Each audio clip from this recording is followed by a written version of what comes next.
Happy holidays, everybody.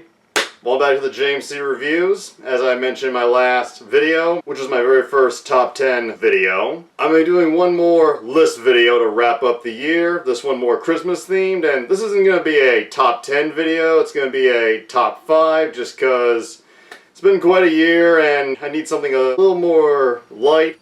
Today I'm going to be listing my top 5 personal favorite Christmas movies. Those who are familiar with me probably know that October is my favorite time of the year and I just love getting into the horror films, but I do actually enjoy the Christmas season. I'm not religious and for the most part my family isn't either, but we still get into the Christmas season just because it's a nice time of the year. We like getting together, just having good food, hanging out, watching some movies, and there's always the fun aspect of getting free shit from each other.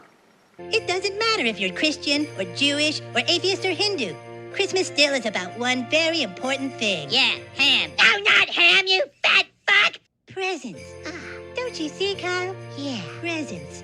All in all, it has the potential to be a very pleasant time, and as mentioned before, movies play a big part of that, and I've seen a lot of Christmas movies throughout my lifetime. Some great, some not so great, but there's a lot that I enjoy, and today I'm going to be giving my top 5 favorites, and just a little heads up, my taste can be a little non-conventional, but they still count as Christmas films, so without further ado, let's jump into this list.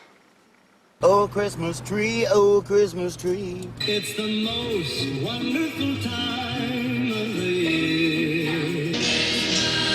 Snow's coming down. Merry f***ing Christmas to you! Number 5. National Lampoon's Christmas Vacation.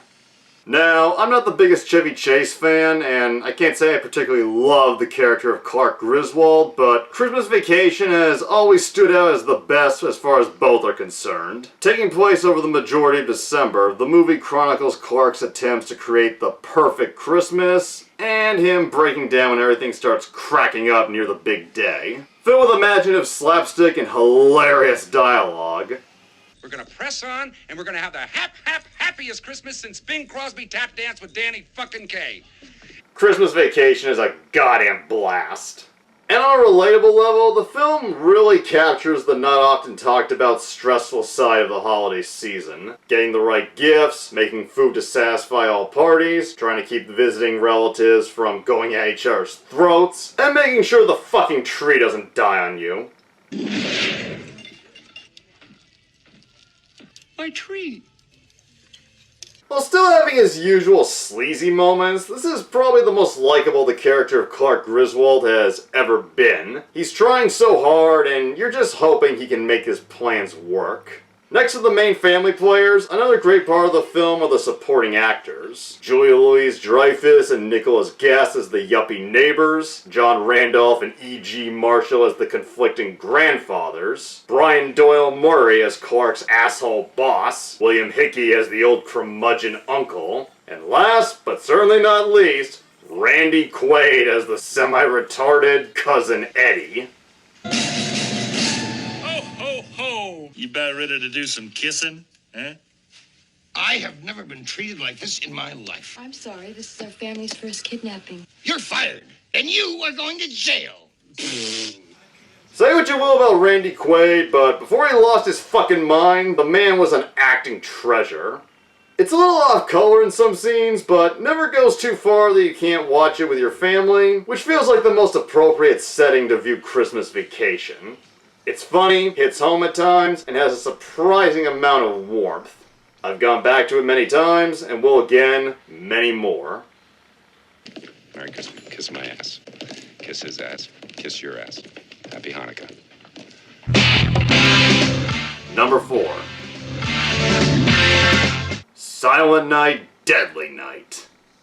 If you're familiar with me, then you just knew I had to put at least one horror film on this list. And of course, it had to be one of the most controversial slasher movies of the 1980s. Silent Night, Deadly Night was so controversial that it was pulled from theaters after only a few weeks due to endless protesting from oversensitive parents, and an ultra-negative review by Siskel and Ebert.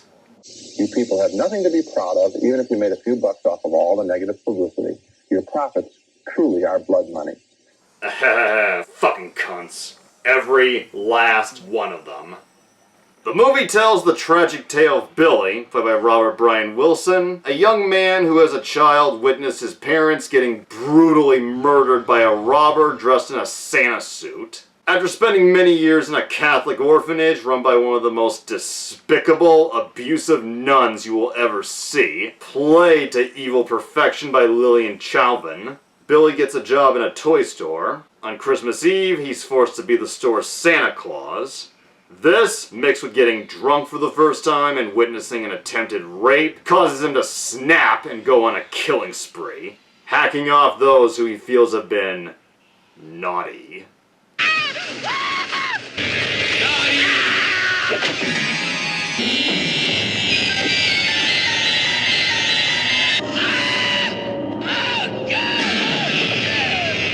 Critics and prudish parents only focus on the image of an axe-wielding Santa, but in actuality, Silent Night, Deadly Night is one of the most compelling, well-crafted slasher films of its era. It's got gore and nudity for sure, but there's a lot of story and character development that gives us one of the most tragic and sympathetic slasher killers of all time.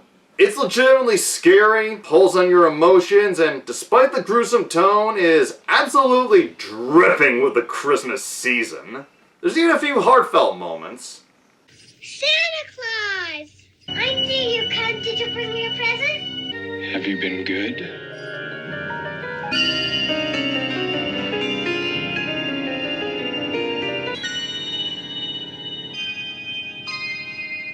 Twisted, but still heartfelt.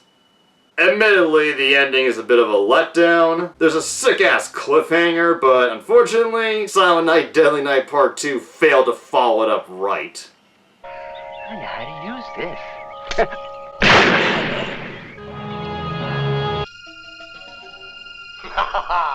Oh, there you are. You are being very naughty. Naughty this.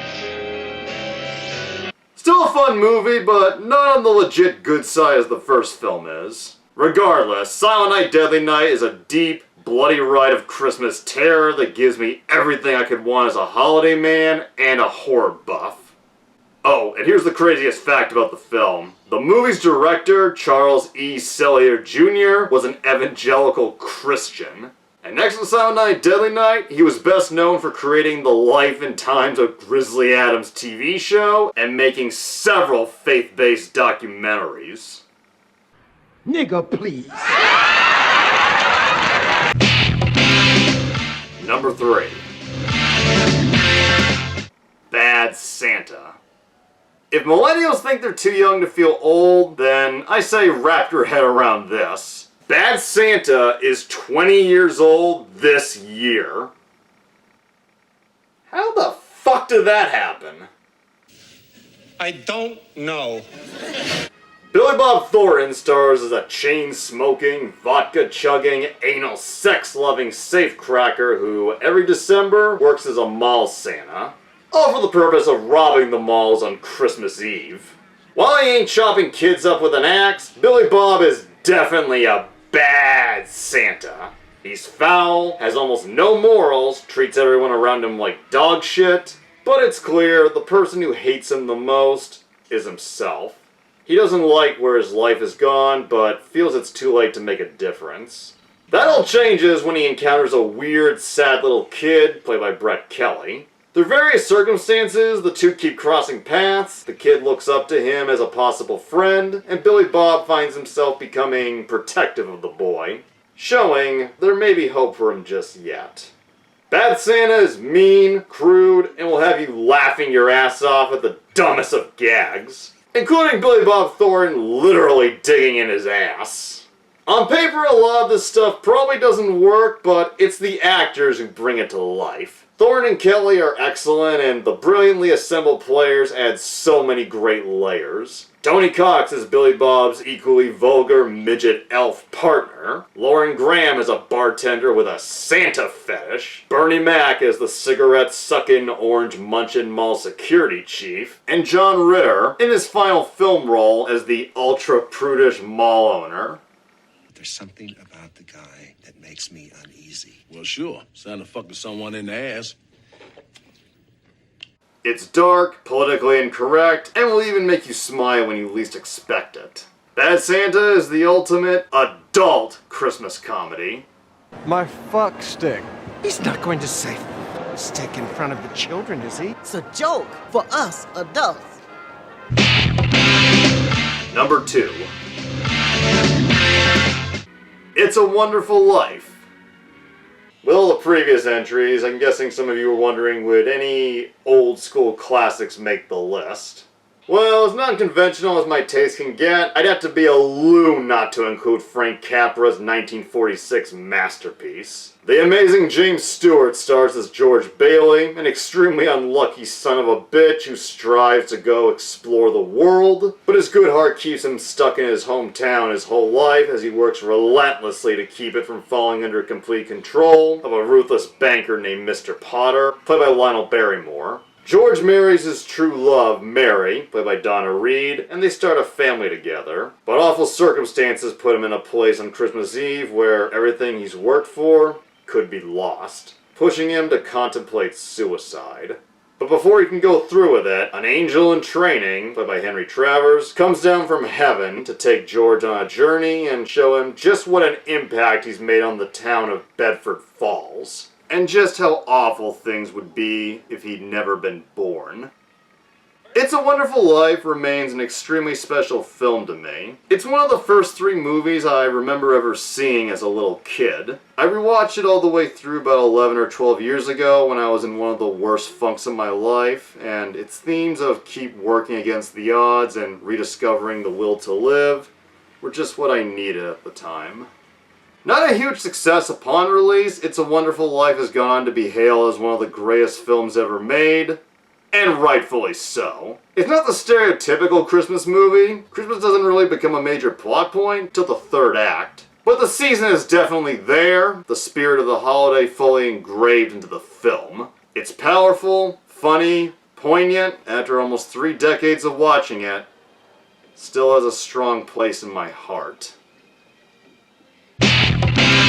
And my number 1 personal favorite Christmas movie is... I'm not sure how much of a surprise this will be, because I'm pretty sure I've mentioned once or twice in the past that this is my favorite Christmas movie, and also the shirt I'm wearing. Die Hard. What can I possibly say about this film that I haven't already said before? It's one of the greatest, most nail-biting action movies of all fucking time, and it just so happens to take place at Christmas, giving it an extra layer of sweetness. Some twats will like to say Die Hard doesn't count as a Christmas flick, to which I say... It's Christmas, Theo. It's the time of miracles, so be of good cheer. Ho, ho, ho. Merry Christmas. Get your goddamn eyes and ears examined. John McTiernan, fresh off of directing another iconic 80s action film, gives us the suspenseful tale of an LA skyscraper being taken over by a group of terrorists, or so we think. Hostages are taken, and it looks like the LAPD can't get in, but, unknown to them, John McClane, a chain-smoking cop from New York, played by Bruce Willis, was invited to the party. Thinking on his bare feet, he sneaks up and down the tall building, crawls through every air vent, grabs any weapon he can, and takes down the bad guys one by one. Fresh off of his success on Moonlighting, Die Hard reinvented Bruce Willis as an action icon. It also launched the career of Alan Rickman, who, in an incredible first role, gives us one of the best villains of all time in Hans Gruber. Every actor in this film brings their A-game. Bonnie Bedelia, Alexander Godunov, William Atherton, and a pre-Family Matters Reginald VelJohnson. It's almost impossible to find a film this perfect, but Die Hard pulls it off. If your kids can handle a little swearing, then I say go for it and make Die Hard a holiday tradition for the whole family. Alongside A Christmas Story, Elf, and the Santa Claus, you'll find it playing on a couple of TV stations every December. It gets your blood pumping, and what can you say, but... Yippee-ki-yay, motherfucker. So that was my top 5 personal favorite Christmas films list, and if you have any personal favorites of your own, maybe on the non-conventional side, list them down in the comments below. I'd love to know what they are, and hope you enjoyed this year's round of the JMC Reviews. It was interesting to cover the short films, try out the list format for the first time, and I'd say we had a pretty good October, and as always, I'm going to be taking a few months off before coming back next year, and I'm else to say other than happy holidays. Hope you have a nice Christmas, Hanukkah, Kwanzaa, or whatever the fuck it is you celebrate, and I will see you again, hopefully soon.